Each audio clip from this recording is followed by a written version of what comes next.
Hi மக்கா, இது Friday vlog. ஓயாமல் எனக்கு நிறைய கமெண்ட்ஸ் கேட்டிங்களா, என்ன ரம்யாக்கா திடீர்னு ஒரே சர்ச் விலாக் மட்டுமே வந்துட்டுருக்கு, உங்கள் டிஎன்பிஎஸ்சி படிப்பு என்ன ஆச்சு அப்படின்ட்டு.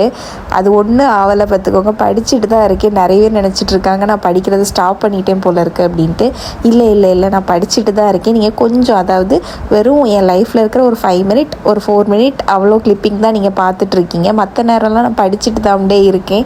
ஏன்னா நிறைய பேர் வந்து ரிப்பீட்டடாக என்ன ஆச்சு, படிப்பை கைவிட்டாச்சு அப்படி இப்படின்னு கேட்டுகிட்டே இருந்தீங்க. ஸோ அதுக்காக தான் இதை வந்து ஃபஸ்ட்டே நான் தெளிவுபடுத்திட்டேன் பார்த்துக்கோங்க. பின்ன என்னென்னா, எனக்கு காலையில் எனக்கு வந்து தக்காளி செடியை வச்சாச்சு, இனி கண்டிப்பாக பண்டுவோம் பார்த்து தான் ஆகணும். ஏன்னா ஆசைப்பட்டு வச்சுட்டேன் பார்த்திங்களா. அதனால் காலையிலே நேரங்காலமே எந்திரிச்சு தண்ணியெல்லாம் ஊற்றி அதை அலங்காரப்படுத்திட்டு நான் வந்து சர்ச்சைக்கு கிளம்பி வந்துட்டேன் பார்த்துக்கோங்க. இந்த தக்காளி செடியை பார்த்திங்கன்னா நான் வீட்டுக்கு கொண்டு வந்ததுலேருந்து, அதாவது நேத்திலேருந்தே எங்கள் அம்மாவுக்கு மண்டையை தின்னுட்டு இருக்கேன் கேட்டிங்களா. இது எப்போ இனி பெருசாகும் எனக்கு சொல்லுமா, இது எப்போ இனி பெருசாகும், எனக்கு இதில் உள்ள தக்காளியெல்லாம் மார்க்கெட்டுக்கு கொடுக்குற அளவுக்கு எனக்கு இதுலேருந்து ஹார்வெஸ்ட் பண்ண முடியுமான்னு எங்கள் அம்மா என்ன ஒரே ஏச்சு, நீ முதல்ல இதை வளர்த்து எடுப்பியானே எனக்கு சந்தேகமாக இருக்குது, முதல்ல நீ தண்ணி ஊற்றுறியான்னு பார்ப்போம், அதுக்கப்புறம் மார்க்கெட்டுக்கு கொடுக்குற அளவுக்கு இதில் தக்காளி காய்க்கான்ங்கிறத யோசிப்போன்னு சொல்லிட்டு ஒரே கிண்டல் எங்கள் அம்மா. எனக்கு வந்து ஒரு காரியம் வச்சாச்சா, இனி இது நாளைக்கே எனக்கு காய்க்கணுங்கிற அளவுக்கு வெறியாகும். என்னமோ எனக்கு ஒரு இந்த படப்படப்படான்னு ஒரு கேரக்டர் பார்த்துக்கோங்க, நினச்சா அது நாளைக்கே நடக்கணும்னு யோசிப்பாங்க பார்த்தீங்களா, அந்த மாதிரி ஒரு கேரக்டர்னா. எங்கள் அம்மா தான் சொல்லிகிட்டே இருக்காங்க, ஐயோ இனி இதில் காய் வர வரைக்கும் என் மண்டையை தின்னுருவாளே அப்படின்னு சொல்லிட்டு. நேற்றுக்கே எங்கள் அம்மா என்கிட்ட சொல்லியாச்சு, நீ இனி புலம்புலன்னா பிச்சு விடுவேண்ணா அப்படின்னு சொல்லிட்டு. நேற்றுக்கே எங்கள் அம்மாட்ட கூட்டிகிட்டு வந்து எங்கள் அம்மாவை காட்டினேன் பார்த்துக்கோங்க மாடியில் வந்து. ஏம்மா லைட்டாக ஏதோ ஒரு தளிர் வந்திருக்க மாதிரி இருக்குது பார்த்தியாம்மா அப்படின்னு உடனே எங்கள் அம்மா என்கிட்ட, ஆமாம் வருது, இன்றைக்கி தான் கொண்டு வந்து வச்சுருக்கேன், வச்ச உடனே உனக்கு அதில் வந்து தளிர் துளிர்லாம் வந்துருமா அப்படின்ட்டு ஒரே ஏச்சு பார்த்துக்கோங்க. ஆனால் சத்தியமாக கேட்டிங்களா, என் கண்ணுக்கு அதில் ஏதோ துளிரோ தளிரோ அது வந்த மாதிரியே எனக்கு தெரிய பார்த்துக்கோங்க.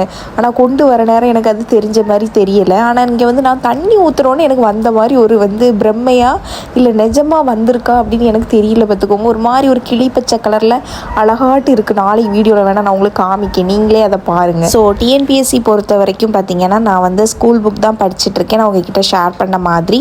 அண்ட் இன்னொரு முக்கியமான விஷயம் என்ன அப்படின்னா, நான் ஆல்ரெடி வந்து பார்த்திங்கன்னா ஆர்டர் ப்ளேஸ் பண்ணியிருக்கேன். அதாவது விவிடிஎன்பிஎஸ்சி சாரோட சார்கிட்ட பார்த்திங்கன்னா நான் வந்து ஆர்டர் ப்ளேஸ் பண்ணியிருக்கேன். பேராசிரியர் கா வெங்கடேசன் சாரோட புக்கும் பிரகதீஷ் பப்ளிகேஷன் அவங்களோட பாலிட்டி புக்கும் நான் வந்து ஆர்டர் ப்ளேஸ் பண்ணியிருக்கேன். ஸோ புக் வந்ததுக்கப்புறமா நான் வந்து அவுட் சோர்ஸ் புக்ஸும் படிக்கலாம் அப்படின்னு நினச்சிருக்கேன் பார்த்துக்கோங்க.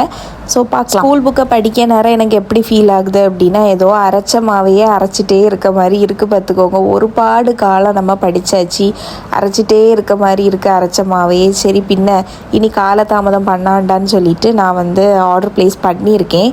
ஸோ புக் எனக்கு தெரிஞ்சு 2-3 டேஸ் ஆகும்னு நினைக்கிறேன் வரதுக்கு. வந்த பின்னால் நம்ம இனி அவுட் சோர்ஸ் வந்து படிக்கலாம்னு தோணுச்சு. ஸோ ஆல்ரெடி நம்ம ஸ்கூல் புக் நல்லா படிச்சிருக்கிறதுனால நமக்கு அவுட் சோர்ஸ் படிக்கும்போது வந்து கொஞ்சம் ஹிண்ட் கிடைக்கும், அப்படி தானே. இது நம்ம அங்கே படித்தோம்ல, இது நம்ம இங்கே படித்தோம்ல, அப்படி ஒரு சின்ன சின்ன கனெக்ஷன் நமக்கு இருக்கும். ஸோ அவுட் சோர்ஸ் படிக்கும்போது ரொம்பவே டஃப்பாக தான் இருக்கும்னு நினைக்கிறேன், எனக்கு தெரியல. புக்கு ஒன்றும் பெருசாக இருக்கும், எப்படி முடிக்க போகிறேன் எப்படி ஆரம்பிக்க போகிறேன் ஒன்றும் தெரியல பார்த்துக்கோங்க. சரி பார்ப்போம், இனி துணிஞ்சு வாங்கியாச்சு, ஆர்டர் போட்டாச்சு, இனி அது வரட்டு, வந்தது நம்ம தெளிவாக வந்து படிக்க ஆரம்பிக்கிறோம், அவ்வளோதான். பைபிள் ரீடிங் ஜேர்னியில் பார்த்தீங்கன்னா இன்றைக்கி எனக்கு வந்து மத்தேயு வந்து கம்ப்ளீட் ஆகிரும். ஸோ இனி வந்து நான் மார்க்கு தான் படிக்க ஸ்டார்ட் பண்ண போகிறேன் பார்த்துக்கோங்க. இன்னும் கம்ப்ளீட் பண்ணலை, இன்றைக்கி கம்ப்ளீட் பண்ணிடுவேன். அதாவது உங்கள்கிட்ட இப்போ நான் வீடியோவில் பேசிகிட்டு இருக்கேன்ல, ஸோ இனி தான் வந்து மத்தேயு கொஞ்ச நேரத்துலேயே நான் கம்ப்ளீட் பண்ணிடுவேன். முடிச்சதுக்கப்புறமா வந்து பார்த்திங்கன்னா மார்க் வந்து ஸ்டார்ட் பண்ணிடுவேன். ஸோ அதை நெக்ஸ்ட் வீடியோவில் நீங்கள் பார்ப்பீங்க. ஸோ பைபிள் ரீடிங் ஜேர்னி இப்படி தான் போயிட்டுருக்கு.